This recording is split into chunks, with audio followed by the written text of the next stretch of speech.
Good afternoon, everybody. Welcome to the Moving Markets Podcast. It is Tuesday, January the 20th, 2026. It's, for all intents and purposes, today is very much like a typical Monday because yesterday, as you well know, it was a holiday here in the United States and a holiday that the market closes on.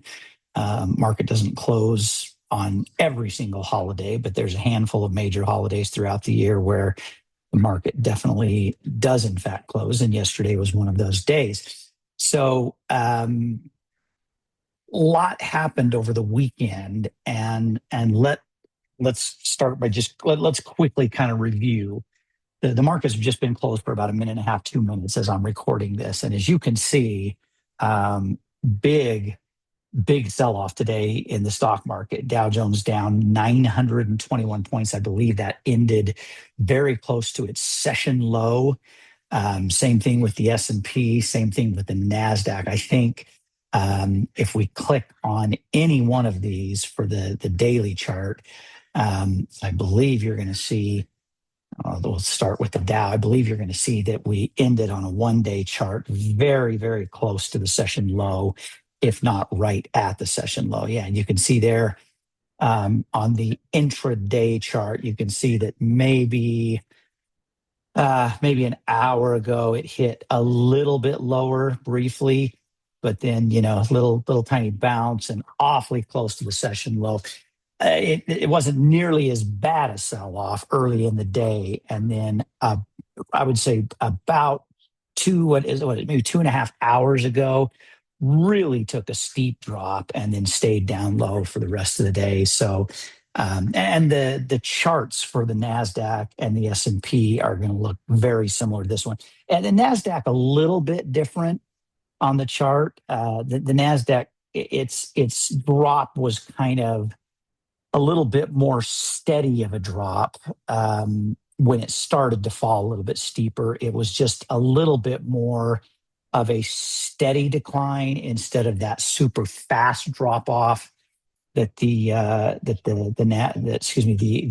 and the Dow, they had more of a kind of a sudden steep drop off, whereas the NASDAQ was kind of a steady drop off throughout the afternoon portion of the trading session. Now, I know many of you pay attention to the news. I almost did a podcast yesterday, even though it was a holiday, day off from the markets. I almost did a podcast because of the news that broke over the weekend that was causing all this consternation and of course filtered into today's trading. So you all know that over the weekend, Donald Trump not only said, the U.S. needs to acquire Greenland, but he basically said anyone, and this is me paraphrasing, but anyone who is not on board with this is against the U.S. And if the European Union doesn't get on board with this, we're going to put, more tariffs on the European Union. And through, economic means, specifically tariffs, we're going to basically force you to get on board with this. And the markets reacted negatively. I just share my opinion with you really quickly. I'm going to get kind of political for a minute, but market driven politics. I'm going to relate this to the stock market. I'm not a fan of Donald Trump's announcement. I'm not a fan of him suggesting that the U.S. needs to acquire Greenland. I understand the strategic advantage geopolitically of the United States perhaps having a much larger military presence in Greenland, and not for the purpose of trying to control that I don't know what you call it, an island state or a territory of Denmark or a country that's affiliated with Denmark. I don't even know technically what you're supposed to call it, but I understand that if the United States had a much bigger, stronger military presence there, it would in fact deter specifically China and Russia from trying to get their own strong presence there. And I believe personally that that would be a good thing for NATO, for the entire European Union, and for basically every single country outside of Russia and China that are not, directly affiliated with and allies with Russia and China. I feel like if the United States specifically, and maybe NATO generally, without a much larger military presence there, I worry that China and or Russia will in fact try very hard in the coming year to 2 years maybe to make their presence more felt and more secure in Greenland. And there's strategic reasons, geopolitically for security purposes. And then there are economic reasons. There's the Greenland is considered to be very abundant and very rich in rare earth minerals, which have become such a huge part of the global economy with all things that are battery powered, with a lot of computer related things, with AI and the need for more and more um, really fast processing microchips, Nvidia, AMD, Micron, all these different companies that very much need to have these rare earth minerals to make the chips that they need to. And so I understand why there is a valid, legit, this is again my opinion, a valid, legitimate reason for the US to have a much stronger presence there. I don't love the way Donald Trump is going about it and making kind of a semi-veiled threat to go in and take Greenland.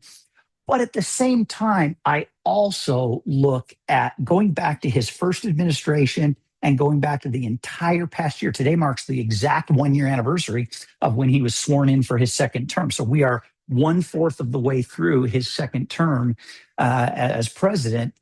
And I look at everything he has done with tariffs, and in almost every instance, he has made big threats for the purpose of negotiating a deal that is somewhere in between what he says he's demanding and what the status quo is. And so it bothers me that the market reaction is as big as it is. It kind of bothers me that Trump doesn't do more of this behind the scenes. That instead of announcing to the world that he's going to do these tariffs if everyone doesn't get in line with his vision of what needs to go on. But I get that that's the way he negotiates. So I look at the announcement, and even though I don't love it, it doesn't bother me or scare me in the sense of, oh my world, the sky is falling. I better sell out of everything. The world economy is going to collapse. The stock market is going to collapse. There is nothing anybody can do except bail out of everything they have and go to cash. And look, I'm exaggerating a little bit, but when you get a market sell-off like you get today, it feels like that's what people are doing. It feels like people are showing that type of attitude and that type of panic. And it's a massive overreaction. I just feel like this is how Trump negotiates. The sky is not, in fact, falling. It is, in fact, incredibly unlikely that Donald Trump is going to try to do anything militarily to take Greenland. The tariffs that he's threatening to impose on the European Union are approximately 5 months away if it came to where he actually put those tariffs in place. That leaves a huge amount of time to negotiate with these different countries.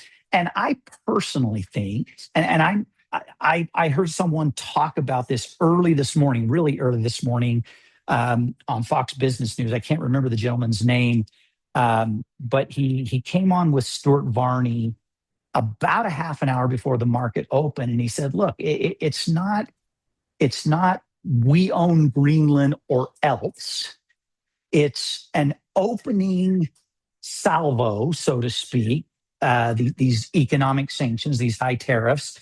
But it would be perfectly acceptable if what we did was lease long term or in perpetuity a portion of Greenland where we could place a larger military presence and thereby dissuade China or Russia from even trying anything there. We would be able to control the shipping lanes close to there, which would be good, again, as a deterrent to China or Russia believing that they should go in and control that area. We, as the United States, have much, much greater ability than any NATO country or combination of NATO countries to be able to do that. Our military by itself probably is double, triple, or quadruple the size and the effectiveness as a deterrent to all of the European Union and NATO members combined with their militaries. I'm kind of spitballing that. I don't know exactly what the numbers are in terms of the size and scope, but my guess is we're triple to quadruple the size and the effectiveness and the ability to deter. And if we had a large presence there, vis-a-vis a lease on a portion of land there, something very, very similar to Guantanamo Bay in Cuba. We don't own the land at Guantanamo Bay. We have a lease to the country of Cuba, from the country of Cuba, that is in perpetuity. It's basically a never-ending lease to have that base there, but we don't try to directly interfere with the politics and the people of Cuba. Now, that Cuba's such a horribly run socialist country that I'm like very hopeful that the people there finally rise up and get rid of that horrible socialist regime, because socialism is a disaster anywhere it is tried, and there's proof of that around the world that it has never worked. But we could do something like that with Greenland. So I don't think it's the United States takes Greenland or else. I think Trump is threatening these tariffs as a way to get countries in the European Union to get on his side, even if they're being very much coerced economically to do so. And then by doing that, we create like I said, a similar situation to what we have in Cuba with Guantanamo Bay. And that could easily be the solution to all of this that could make all parties happy. The European Union countries would not have to say, oh, the United States, the bullies that they are now becoming bigger bullies by simply taking Greenland. The people of Greenland couldn't complain at all if that's the type of deal that we reached. And the rest of the world, who cares? Honestly, this as an American, I say, who cares what they think as far as the rest of the world goes? I think that would be a good type of deal. So now let me tie all this into the market. I've given you a strong political opinion of my own. You know where I stand on that. But I just think the market reaction to all of this is incredibly overblown. However, I think it could last for another 1 or 2, maybe 3 trading days this week, which if it were 3 more trading days this week, it would be right until the end of the week. And then I think something is going to happen that will calm everyone down, and you'll see a fast rebound to this market. I don't think this is the beginning of a massive market correction. I really think this is going to be a 1, 2, maybe a 3-day pullback, and then I think you're going to see things jump right back to the upside. I think there could be more selling tomorrow. It could be equal to or a little bit less, or even maybe a little bit greater than what the sell-off was today. But I just don't think it's one of those things that we should get really nervous about or really excited about and think, oh no, the sky is falling. Everything is going to be horrible. Everything's going to end badly. I just don't see it being that way. I think this is, for some stocks, going to be an amazing buy the dip opportunity. I think there's going to be a chance to really capitalize on some of this, specifically some of our collar trade stuff like CoreWeave and Applied Digital. They both took big hits today. We just went out to, I don't think I have the update in here since we adjusted CoreWeave. And so our puts went up in value today. Applied Digital, our puts went up in value today. We just adjusted those out and moved them up a little bit. We've got some good opportunities. NVIDIA taking a hit. I believe those long puts are in the money, and our short puts that we added to NVIDIA that expire at the end of this week, they went in the money a little bit. And so if NVIDIA doesn't rebound big tomorrow, we'll adjust those out. I'm not worried about stock being put to us. We can make a quick, easy adjustment to those short puts on NVIDIA. And we talked about that when we set those up. So all in all, with the one exception being the Coinbase Global triple play trade that we have open, none of our other trades were really in any kind of jeopardy today. Collar trades benefited for the long run. They might be drawn down a little bit today, but they're going to benefit in the long run from the move down today. We have non-directional trades on the triple play side set up. We entered one on Intel at the end of last week. Today we added one. I haven't put them in the spreadsheet here yet. We added one for Netflix and for Boeing. I'm going to send out the PDFs for those. Do not try and enter the Netflix trade tomorrow morning, because Netflix just reported after the close of the bell. Let's take a quick peek at what they are doing right now as we speak. It looks like they are taking a little bit of a hit, at least right now. They were down 74 cents a share during the market open, and they're down another 368 right now. Before the end of the week, if Netflix opens to the downside tomorrow, they could easily, very, very easily, they could go down and make our trade quite profitable by the end of the day. And then we opened a non-direction, a long iron condor non-directional trade on Boeing today. And our Boeing trade, Boeing doesn't report until next week, Tuesday morning, which means we'll have all of Tuesday, all of Wednesday, all of Thursday, and all of Friday next week that Boeing can trade, and whether they move up or down. They were up today on the day, but a little bit down in aftermarket trading. Not a big deal at all. But we got plenty of time. If they don't get us to a profitable position before they report next Tuesday morning, we've got 4 full trading days for them to move one direction or the other. And I think Boeing's move will be quite big percentage-wise once they do report. So we're really in good shape as far as any and all of our trades go relative to what the markets are doing. Now, last thing that I'm going to talk about, and then I'm going to wrap this one up. I sent out 2 new trades for triple play. We'll make an adjustment to NVIDIA on our collar trade stuff if NVIDIA doesn't move to the upside tomorrow. In anything other than a move to the upside, flat or a downward movement, we'll adjust those short puts, but I'm going to do it tomorrow during the day or after the market closes tomorrow. But I'm not going to send out a new trade or a signal newsletter today. I'm going to wait and see what happens and see if we start to rebound tomorrow morning.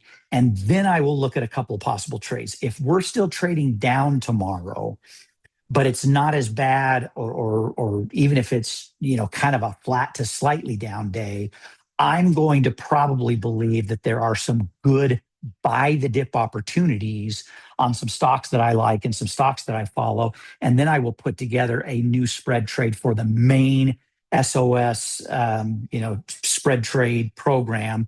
The 2 triple play trades I opened today, that's probably going to be it for the week because we opened one on Intel right at the end of last week. So that kind of gives us 3 new trades that we're managing just in the last couple of trading days. And then, of course, we still have coin that we made an adjustment to this morning, but we're not going to be done adjusting coin. We're going to give that a day or two to trade post adjustment, and then probably roll the bear call spread out and down.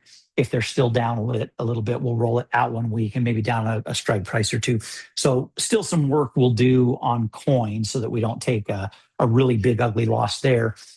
And then but like I said, we'll make other adjustments to other collar trades and spread trades as needed. But we will get a new Signal newsletter trade sometime this week, but it might be toward the end of the week. We might just kind of sit back, see what plays out for the next day or two, and then sort of go from there. So don't be alarmed or panic or think you've missed a newsletter or an adjustment or anything like that.